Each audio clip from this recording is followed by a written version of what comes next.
Hi everyone, I'm Scott Schneider. This is Stereo Niche. Hey, this week, something a little new.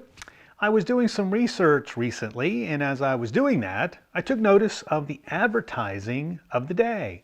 And so I thought, let's take a look at that and see what were consumers seeing and then what were manufacturers promoting. So this is a look at 1960. Stick around.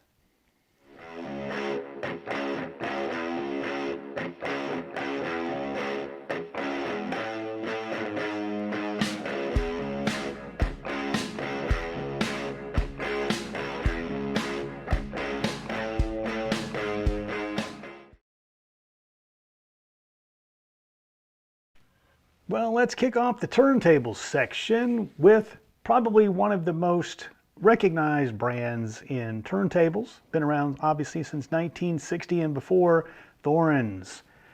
Now this in the center here is the very well-known Thorens TD-124, and you could have bought it in 1960 for $99.95.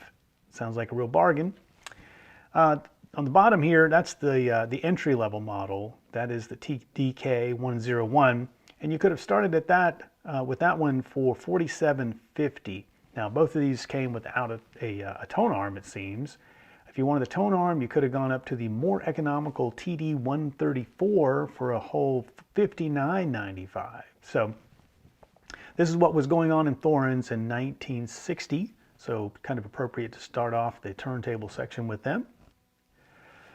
Moving on, next is the Empire Troubadour. This looks like it was a new model coming out in 1960. Kind of like this, this table they have here. I think they're going for the higher end sort of look here with a single candle on the table, nothing else, but kind of a interesting laid back bit, if you will, of magazine advertising from Audio Empire. Now, a lot of turntable manufacturers were present during this time. The record is the premier music format. No other formats are really competing at this time. It's the record, and we're still transitioning again from mono into stereo. So lots of advertising around that, turntables that could handle mono and stereo. So a lot of activity going on. On the left, this is a company called Voice of Music, not to be confused with Voice of the Theater speakers, but Voice of Music was seemed like a fairly decent sized manufacturer of the day. I have seen Voice of Music turntables, didn't seem to be the best of quality though. On the right, I think probably the most prolific turntable manufacturer, Gerard, maybe it's Gerard, and they, I think, probably had more turntables that went into consoles than any other manufacturer. I could be wrong, but I've seen them a lot. They did have a few higher end models. Most seem to be middle of the road or less, but here's a Gerard Model 4HF you could have had for $59.50. Other manufacturers here, Lisa, I've seen these before. As you'll note on both of these, by the way, record changers were a big deal back then. The consumer, many of us wanted to stack our records and then have them change and have, a couple of hours or 3 hours worth of music before you had to come in and do anything to it. Of course, we kind of probably think about that and, cringe now with scratching records and things, but that was something that consumers liked to do, and they were very popular. On the right side is the Glacier Steers GS77. Never heard of this brand, first time I've seen it, so I've never run across one. Can't, kind of surprised I run across a advertisement here that I didn't know, but anyway, Glacier Steers, one I haven't seen. On the left here is the Dual 1006. I think most of us are familiar with Dual. This is from United Audio. On the right, you had to have some things to go along with your turntable. This is a turntable speed indicator. So it's a little paper that you would put over your turntable platter, and then you have a handheld strobe, and you could see if your turntable was at correct speed. I actually had one of these once, came with a bunch of other stuff. I don't think the strobe worked, but I have seen these before. Lots of peripherals here. Company called Dexter. They were making peripherals. On the left here, they had a tone arm lift, it looks like, to make sure you gently put the tone arm down. Remember, we were coming from the mono era, and beefier tone arms and heavier cartridges of the day, and a lot of concern about damaging not only your stylus but your record as well. So, trying to put the record the turntable tone arm down gently was a big deal. They also had, according to them anyway, the first stereo record cleaner. Came with solution and a record pad or a cleaning pad that got into those grooves, according to them. On the right, this was something I had never noticed before, and was quite surprised. Not at B&O. B&O I knew had been around for quite some time, but Dynaco B&O. Not sure where this comes from. This sort of joint marketing effort here. I didn't know there was any association, but clearly there were. You could buy tone arms, separately, of course. Big deal, especially for turntables like Thorens, that you bought the turntable and then could, match that with your own tone arm.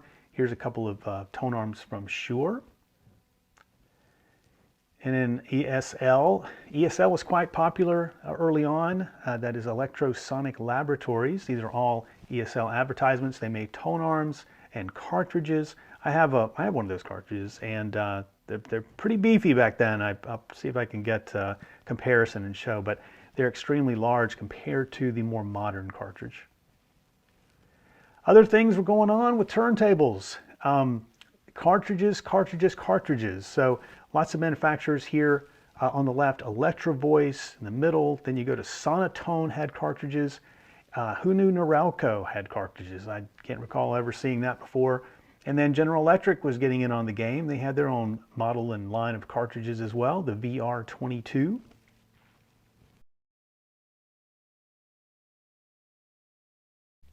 All right, so this is the gear section, and I've put these two ads in here because they sort of speak to the evening and higher end and sophistication. On the left side, you got Bogan.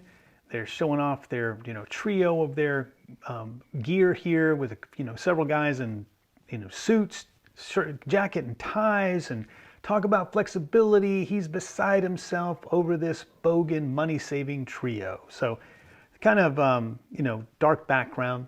On the right side, one thing I wanted to point out was Herman H. Scott. First time and only time so far I've seen the first name of H.H. Scott as Herman, so I did denote that and take note of that. On the cool factor here is that they're showcasing their tuner, and it's kind of interesting. They've got the nights of the city, the lights showing off at nighttime, and that was showcasing the cool tuner interface that they had. For H.H. Scott, it's all about the tuner dials. They're the only ones that have this sort of rotary tuner dial, and they wanted to show that off and show how cool is that at nighttime. And so that was kind of cool for something that was black and white, essentially being able to showcase that. So interesting advertisements. Now on the left side, continuing on with H.H. Scott. Not sure what's going on with this crazy ad, but it's a nice 72 watt amp, and they're showing that it's driving 20 KLH speakers at once. Didn't see a disclaimer in there that you don't want to try this at home, but you got a guy here in a white coat, with the notepad and, taking some diligent notes and really making sure the amp's not blowing up, I guess. But anyway, something kind of interesting. On the right, showcasing those tuners again. I think they stood out a lot for H.H. Scott during this time frame. A different model, but showing off that it's got sensitivity and you can hear more stations, pull them in, and they're not going to drift when you tune them in, those sorts of important details. Now moving on, Pilot. Pilot was a pretty significant manufacturer of this time frame. I don't run across them very often. I don't know they sold huge volumes, but they were a fairly popular manufacturer. I think their era was definitely the tube era for the most part. They did try and had some some decent stuff, solid state gear in that era, early 70s, but were never a dominant player in the market. Now this is a very interesting one. Before I get to the company, on the left, I really can't figure out what's going on with this ad. You've got cinder blocks here. They look like they're used cinder blocks at that. And behind it, so, a lovely lady with a fur coat on and trying to look sophisticated behind some cinder blocks. And then you got the tuner sitting on top. So that adds to me just a mess. Madison Fielding, though, it's a brand that's under the radar, but it's a very well-regarded brand. They weren't around for a long time, but from what I don't have any myself, but what I have heard about them is that they made some pretty nice gear. I wouldn't care too much about a tuner, but the receiver here on the right side looks like a pretty nice one.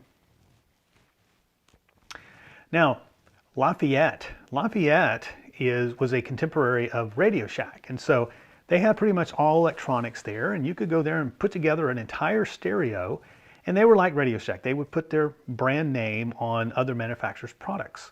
And so here you've got amplifier, a tuner, and a preamp you could buy, and there's some other ads here, but Lafayette was a big manufacturer of the day. Acro Products. Now Acro, I know them mostly as I think they were a transformer manufacturer, and of course if you're making transformers, you can certainly make an amplifier. And so it looks like they had some amplifiers. I've not run across one of their own amplifiers, so that's kind of interesting. On the right side, a name we all know, Harman Kardon, and this is one of their nice looking receivers here. I wish I had a nice two-bearer receiver from them. I don't have any in my collection, but I like the ad here. Precision Instrument, Natural Habitat. Moving on, here's another ad for Bogan and some different models from them. They're showcasing that they've got, you just pick your power and you still don't give up quality no matter what power level you get. So they had several models out there. This manufacturer on the right is new for me. I've never heard of the Nobles and never ran across them so far. The picture of that amp looks pretty substantial. I would really like to know who this is. If you're familiar with it and or have one, let me know. And on the left here, that is actually an ad from Sherwood. Somehow I missed the logo, but Sherwood, very prominent manufacturer of the day. They had several, lots of different, amplifiers of different, output, and lots of different tuners, and very nice company. I've got a couple of their products as well. ICO, also a fairly big manufacturer of the day. Looks like they had similar advertising here. And lots of different amps and preamps and tuners. So they were putting out a lot of good product. Now, if you were at all interested in electronics during this time frame, you might have thought about building something. And if you did, at least tinker around with it, you probably got a kit from Heathkit. They were very dominant in the kit side of things and building your own stuff. Here on the left, you can even build your own reel-to-reel. Looks like they had kits for that. In the middle here, some stereo gear, amplifiers and things. And on the right, some cool gadgets. You can build your own clock. And then on the far right here, that's an intercom system. So, it's all kind of stuff from Heathkit. They were just the place to go if you wanted some cool stuff and fun stuff to build. You could go there and find all kind of interesting things. Now Groms, I'm not sure how to pronounce it, but I've run across them quite a bit. I don't think I have anything currently, but they built some cool stuff. Look at this particular amp. It has sort of a futuristic kind of look to it. I think it's kind of cool. And from what I recall, the quality of their gear is pretty good too. I do have the little Jewel, I think it's called. I just picked those up actually recently. On the right here is a receiver from Bell. Bell, I've run across them. Can't say that I thought their quality was all that great, but they were a manufacturer of that time frame as well. Now here's probably the biggest player of the time, Fisher. They were crazy advertising, lots and lots of advertising. They were certainly get their name out, in the magazines. And I think they made some pretty decent product. This is the Fisher 800. On the right, you're seeing, several things that they made. They made speakers, they made monoblocks, they made, receivers. They made pretty much everything. On the left, they've crowned themselves the supreme leader, I guess, of receivers. One thing I can't recall seeing a Fisher 600. I don't have one. I have quite a few Fisher pieces and can't say that I've seen a 600.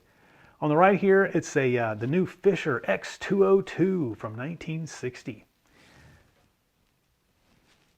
And then following up with some single advertising of a particular receiver, they've got the 600 on the left and the 800 on the right. Now here is the Harman Kardon Citation. Wish I had a set of this. Very nice gear. The Citations were, just exquisite pieces of gear. Harman Kardon, really stepped up here and made some nice stuff. Here's Sherwood setting apart, their systems as well. I like the Sherwood stuff. It's kind of, if you see, it's got a thinner profile because on the backside their tubes go in at an angle, so they don't have to have them vertical. Now here's an amp from Stromberg Carlson. Also a pretty big name. I don't know, how early. They didn't seem to go past the 70s too much, but Stromberg Carlson was pretty popular during the tube era.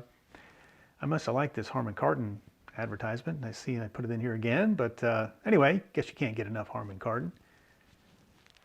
On to some European labels here and brands.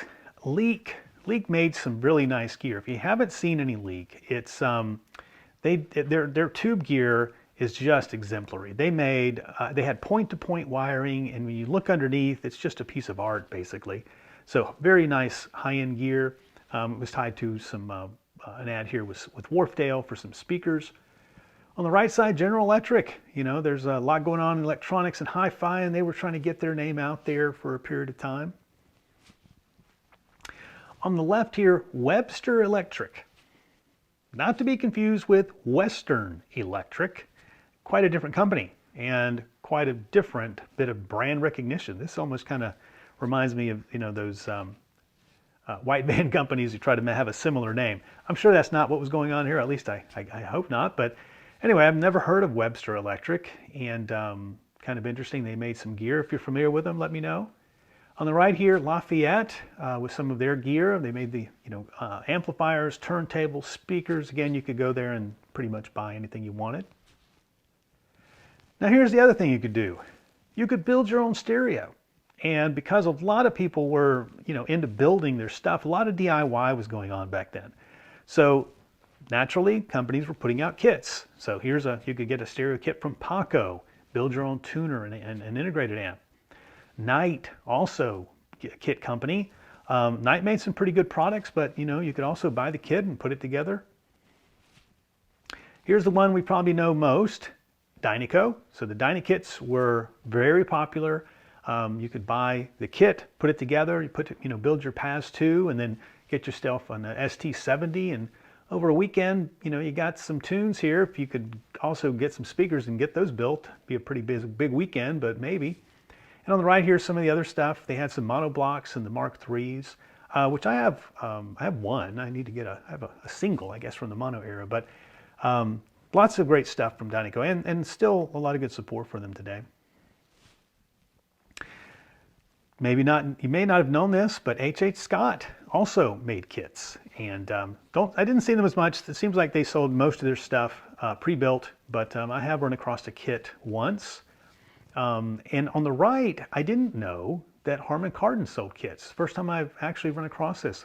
I've never run across any that I'm aware of, but I didn't know that they actually produced kits. So that was kind of interesting.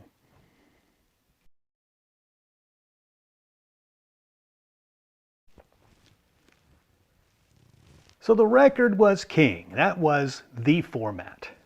But this is the sort of beginning of when, now it was before 1960, but reel-to-reel.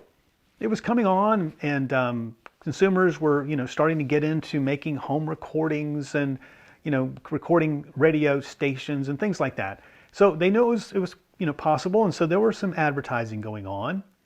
I don't think you'll see an advertising like this on the left anymore, with the fellow, sitting in his easy chair and the little lady of the house, sitting on the floor. Pretty sure that's never going to be happening again, and for good reason. But Wallensack thought it was a good idea, I guess, in 1960. On the right, Crown. We know Crown very well for their audio. They made very good reel-to-reel equipment as well. But look at that price, $700. That's a lot of money back, especially in 1960. You could have bought your TD-124 from Thorens, a very nice high-end turntable for $100 and add another 75, 80 for a tone arm, and there you go. You had a very nice turntable. And here is, you know, three and a half times more expensive is a, you know, a pretty high-end reel-to-reel. So reel-to-reels were pretty pricey, it seems, at least based on these numbers. Here's a tape recorder, stereo tape recorder from Newcomb. Looks like a pretty nice little system based on that picture. On the right, hadn't seen this, never heard of this company before. The Movicorder from Movic Company. Looks kind of like a milk crate with a handle, but looks rather sturdy, but obviously made for portability. On the left is Ampex. Ampex, probably the premier reel-to-reel tape company for decades. They pretty much dominated the commercial market for a long time, and they made consumer models as well. So it looks like they were bragging about lowering the price on one of their models here. In the middle, the Magnacord. I've seen quite a few of these. Here's that Voice of Music again. They made turntables, but they also made reel-to-reels. Now, if you're going to have a reel-to-reel, you're going to have some tape. So quite a bit of advertising for tape products here. I like this one on the left, kind of an interesting visual of, you know, contrast and then comparing that and explaining it for audio. So I thought that was a pretty interesting and cool advertising. The one on the right, I guess you can hear them tape in your head. I'm, you know, not quite sure what that was supposed to represent, but anyway, kind of interesting. $9 million. I'm sure that was an incredible amount of money. It's a lot of money today, but I'm sure it was a crazy amount of money in 1960. And they spent that much apparently to design the tape formula. So pretty impressive amount of investment. On the right, not the price cut, but the asterisk here, Mylar. Mylar was just sort of becoming well known. It had not been out, I guess, too long, and so they were still promoting the product name Mylar, which we know that name, you know, for us quite well. It's been out so long, but back then in 1960, fairly a new name.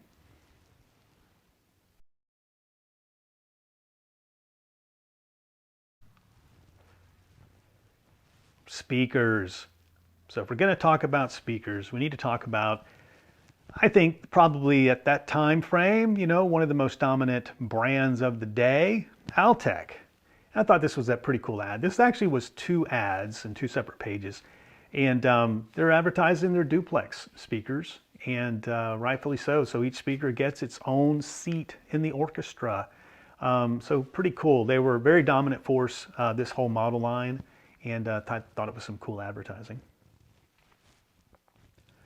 Now, you may not know University. They were quite popular.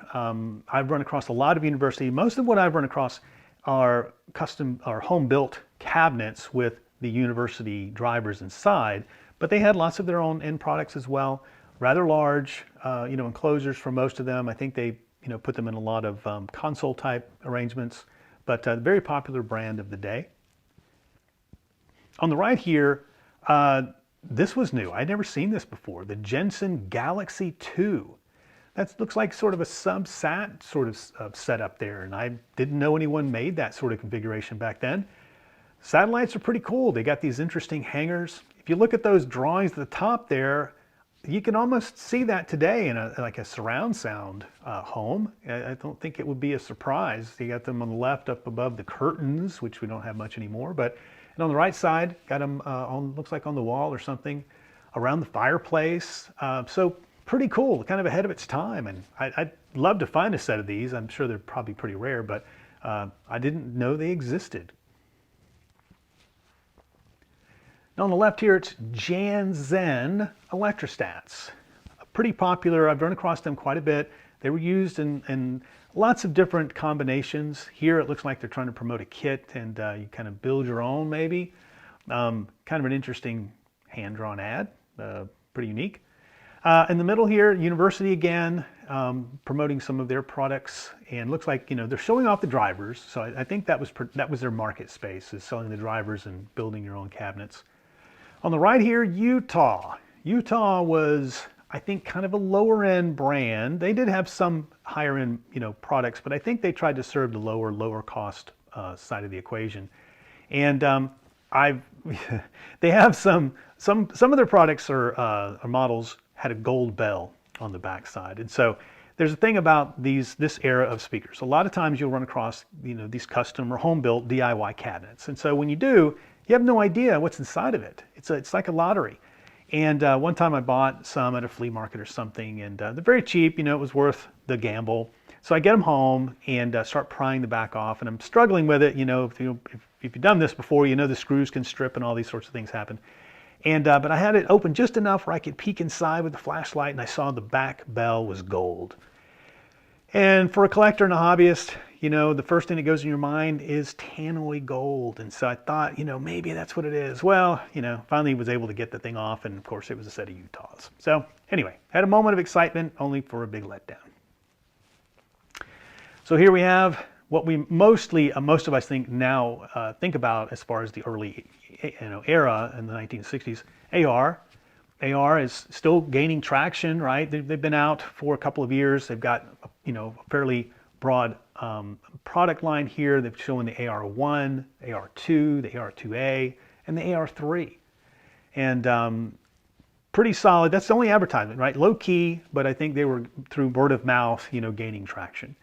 On the right side, something I don't think many are familiar with, and I have one of these realistic electrostats, was pairing an electrostat like this with some AR speakers. In this case, it's showing sort of a mono setup here, but that was quite popular. AR also had a 1W, and you could pair that with a Janssen electrostat.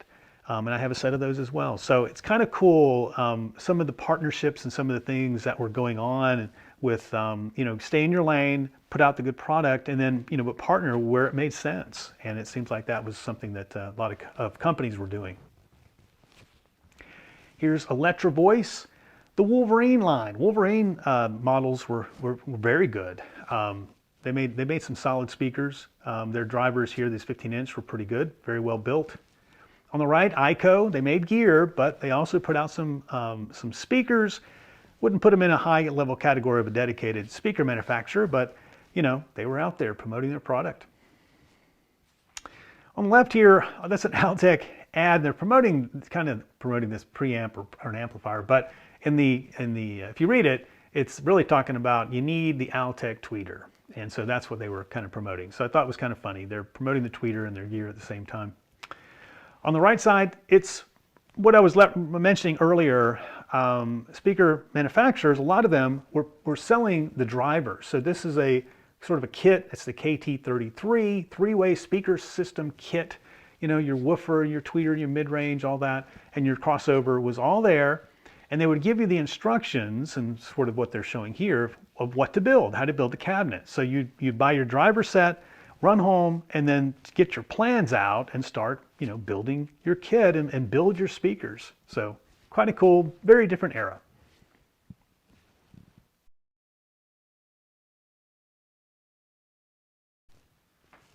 Well, if you spend any time with old magazines, one of the things you probably remember are the little ads in the back of the magazine. The little specialty ads or small, interesting little ads that were always in there.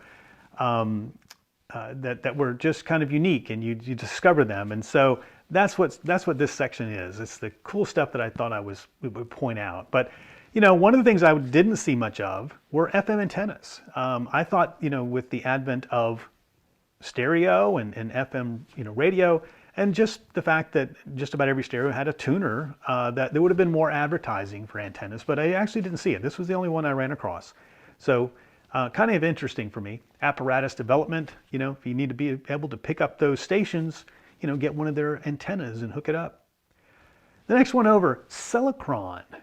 I'd never seen this before. This was kind of interesting. So it was a big deal, not damaging your records. And it looks like the needles, the early diamond needles were notorious for wearing out. And once they wore out, you could damage your record. And so this was some kind of a system, if you will, to keep track of how many hours are on your needle. It's kind of like keeping up with how many miles, you need to go for an oil change, I think. So kind of interesting, for $3.95, you could order this book or kit. I'm not sure how it worked. It wasn't too clear, but anyway, kind of an interesting thing, keeping up with the mileage of your needle.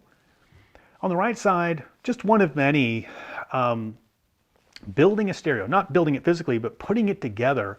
What is stereo? How to position your speakers, and all those details were a big deal back then, and people were sort of understanding, still figuring out stereo. Remember, this is only 2 years after mono, and so there were a lot of help in the form of these catalogs and brochures of how to do that. In this case, this one's from H.H. Scott, certainly ready to help you understand what best H.H. Scott equipment to buy to put your stereo together. But the stereo audio magazines had them, and lots of resources out there for helping you understand what's stereo.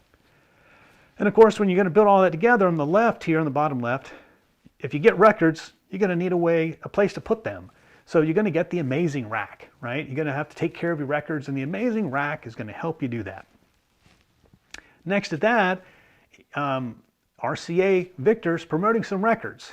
Well, not sure about what's on the records, but man, you're going to get two beautiful free Steins if you get those records. So you can drink some beer, and maybe then you won't care what's on the records. I don't know, but kind of interesting they were promoting the Steins, more so than the records.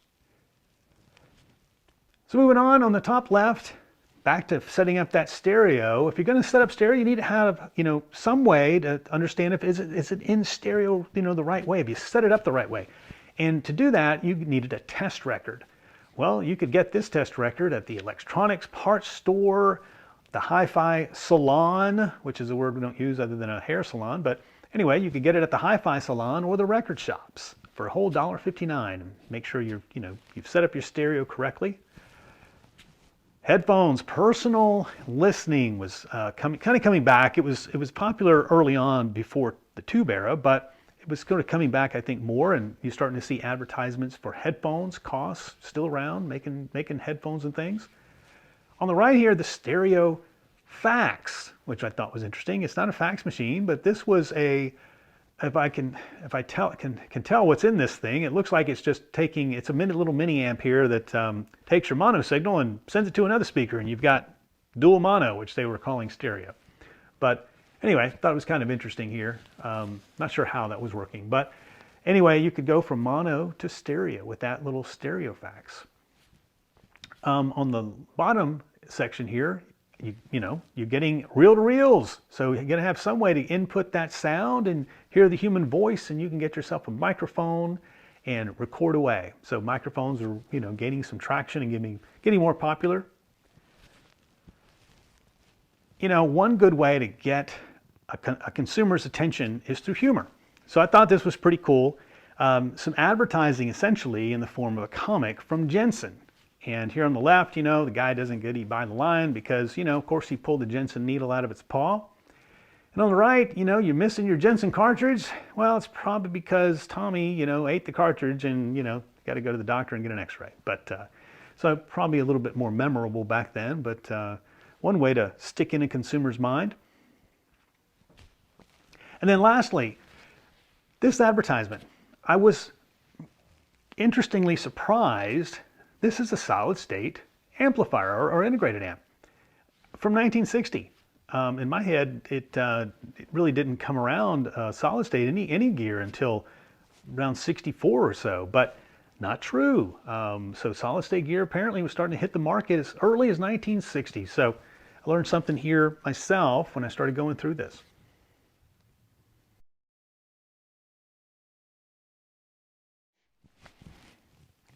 Well, there you have it. Pretty cool stuff. I thought there were quite a few manufacturers that I hadn't heard of before. It was kind of a surprise. Noble, they look like they make some pretty good amps. I've never seen that brand, never run across it. So if you've ever seen it, had them, or know anything about them, put it in the comments. Would love to know that. You can see that the era was mostly about turntables, which seems natural. It was the era of the record, and it was all about moving from mono into stereo, and the devices and the gear that was coming out was all about that, during this time frame. So I think it was pretty cool, kind of exciting. Got to maybe potentially build your own if you wanted to. Lots of kits were out there, And you could buy it and, I guess have it sent to you, or buy it at the store and come home and get your soldering iron out and over a weekend build a stereo. So kind of cool. We wouldn't do that today for the most part. So I thought it was kind of neat. I think I'll probably do this for several other years and maybe take one from each decade and see what were the consumers, looking at, and what was, the hot item of the day. So I hope you enjoyed that. If you want to make sure you don't miss the next video, hit subscribe. Give me a thumbs up as well if you thought it was fun. And thank you guys so much for tuning in.